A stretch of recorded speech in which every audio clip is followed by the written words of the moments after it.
శ్రీమాత్రే నమః. బ్రహ్మవాక్కు YouTube channel ప్రేక్షకులకు స్వాగతం. మనిషి ఉన్నట్టుండి సడన్గా విలన్గా ఎప్పుడు మారతాడు?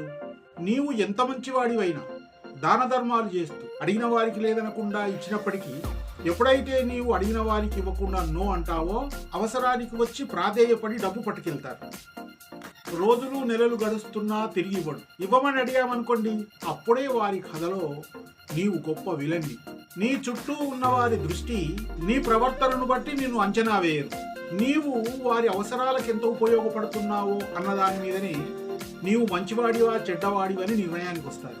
కొన్నాళ్ళు ఈ సమాజంలో హాయిగా జీవించాలంటే అందరికీ నచ్చేలా ఉండడం కంటే నటించడం మొదలు పెట్టక తప్పదు. అవతార పురుషుడుగా భావించి పూజించే శ్రీరామచంద్రుడికే వంకబెట్టారు.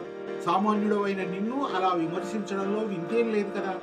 ఎవరి మెప్పు కోసమో నీ వ్యక్తిత్వాన్ని మార్చుకోవద్దు. నీ జీవిత కథలో నీవే హీరో.